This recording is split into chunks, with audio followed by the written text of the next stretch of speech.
All right, check this out.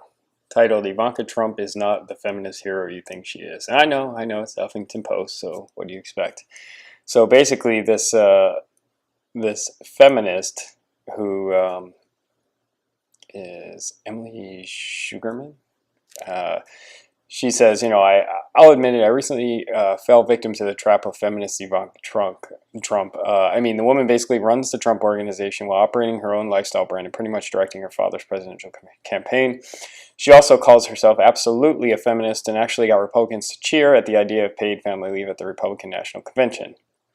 And then in her book, she says, this may be, my own new personal motto. And Ivanka Trump is quoted as saying, "If you ask me, there's nothing more incredible than a woman who's in charge of her own destiny and working daily to make her dreams a reality."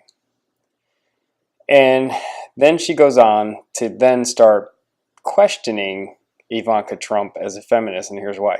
How can you advocate for working women campaign for a man who once called women in the workforce dangerous? How can she stand in support of someone who has never supported maternity leave or equal pay? Okay, there's a link here, and I'm assuming this is probably her reference, but if I look at the link, it goes to fusion.net, which is not, I don't know what that is, so I'm not going to bother clicking it. It's not an actual news source, so whatever. And how could she give a speech about her father's stance on women's rights, knowing full well he wouldn't mention them once during his own RNC speech? Why does he have to mention specifically, quote, women's rights during his RNC speech? That doesn't mean he doesn't support women in the workplace. And Trump has said before that he's hired women executives before most companies did in the past. All right, so basically she goes on to say, the site claims to serve the modern working woman who embraces her multidimensional life. The site prominently features the Women Who Work hashtag, which Ivanka used to spotlight women in the workplace, but it quickly becomes clear that there's only one kind of woman that Ivanka wants to empower. So basically, he talks about this one woman who travels the world and eventually settles in New York, okay, and went to law school.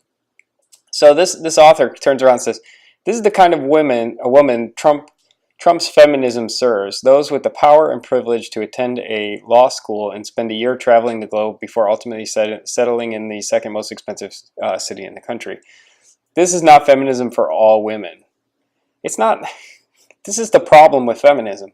You're never gonna encompass all women. Rights are by the individual, not by the group.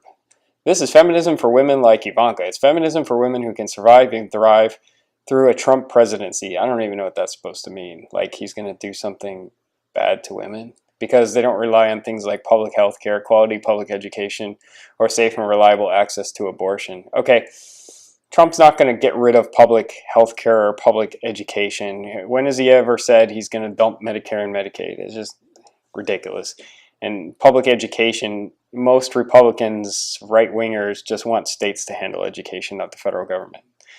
Or safe and reliable access to abortion. All things her father would take away from them. You can't take away abortion. That's a Supreme Court issue. No president can ever take away abortion. As much as people like to do this fear tactic. So this is kind of marketplace feminism that Andy Zeisler decries in her book, We Were Feminists Once. Anyway, it's a kind of feminism used to sell its products. Okay. She has a business to run. She's going to sell products. That's how it works, okay? She's a successful woman who wants to sell products. Isn't that what feminists want? Now let's go back to here. It's feminism for women who can survive, even thrive. Let's just stop there for a second. That's what us men do. We survive, we thrive, we make shit happen. That's what we do. That's what women should do if they're going to be equal. If you constantly expect people to hand you everything, special rights and everything, then you're never going to be equal to us. It's just a simple truth, and it hurts to hear it, but that's just the way it is. So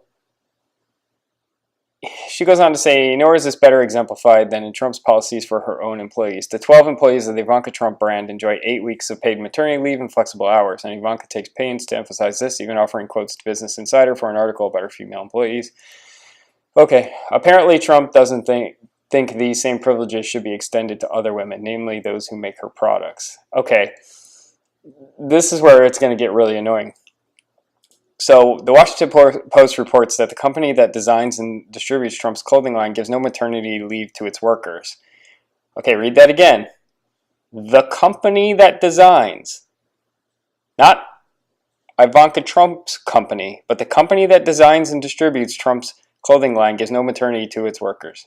One of the company's female workers reportedly drained her vacation days and used up her savings to afford her pregnancy.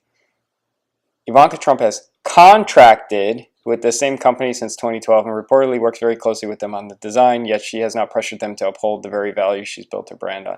There's nothing Ivanka Trump can do about this company's internal benefits. She has no control over that. Yeah, she can call them up and say, hey, you should give your employees paid maternity leave. And how do these people know she hasn't done that? And the company's just simply refused. You don't know that. You're just assuming because she's contracted with this company that she must agree with their policies. So, like so many companies before her, Trump is simply using feminism to boost her and now her father's brand. And if she should succeed, the people she lifts up will not be the working class women struggling to support their families. It'll be the wealthily privileged women that she already caters to. What the fuck are you talking about? The Trumps employ thousands and thousands of people. I'm sure a lot of them are working class people. How many people do you employ? How many people does Hillary Clinton employ? None. Zero. Okay? This is so dumb. You know what the problem with women are, and not all women, obviously, hashtag not all. It's that they eat each other. They eat their own. They're cannibalistic. They don't back each other up. This sort of internal war amongst women is probably the single most biggest factor of them being held back. It's not the freaking patriarchy. Men don't care. Yeah, we've seen women around each other. They're evil to each other. They're just mean to each other. And you women right now probably would comment, hey, you called women evil. Well, when it comes to women, to other women, a lot of times they are kind of evil. You know, when we give each other shit, it's all in good fun. You know, we're not just downright cruel about it. All right, so she quotes her, pulls a quote, of course, to make a crazy feminazi point. We've all been dealt a winning hand, the business heiress wrote, and it is up to each of us to play it right and smart. And that's true. We all have something to give to humanity. I would argue that this person doesn't, but most people have something that they can play to and become successful in. Ivanka Trump is not going to use her winning hand to help women. She's going to use it to play them right and smart. Even though in the same article you admitted that all the women employed by Ivanka Trump get good benefits, paid maternity leave. Let's see, how much was it? It was 12 employees enjoy 8 weeks of paid maternity leave and flexible hours. And yet, because she contracts with a company that has a different internal policy, she's now the enemy. Like, obviously this person does not know how business works. I mean, you really got to sit down and understand business and understand how the free markets work. Because Ivanka Trump has no control over the companies that she's contracted with. And you're going to respond and say, yeah, but she can choose who to contract with. She can contract with someone else. Okay, yeah, so I've worked in kind of the corporate world for a long time. That's not how contractual negotiations work. You don't come to the table and say, well, let's not talk about the product we're going to be designing and building. We're going to talk about all your internal policies and benefits for your employees. That's not how it works. You don't negotiate paid maternity leave as part of a contractual obligation. It's just not done. Things in contracts are things like, okay, so this is Okay, what do you want us to do? Here's a statement of work outlining how we're going to do it. What are the margins? What are the prices? It's a negotiation around money.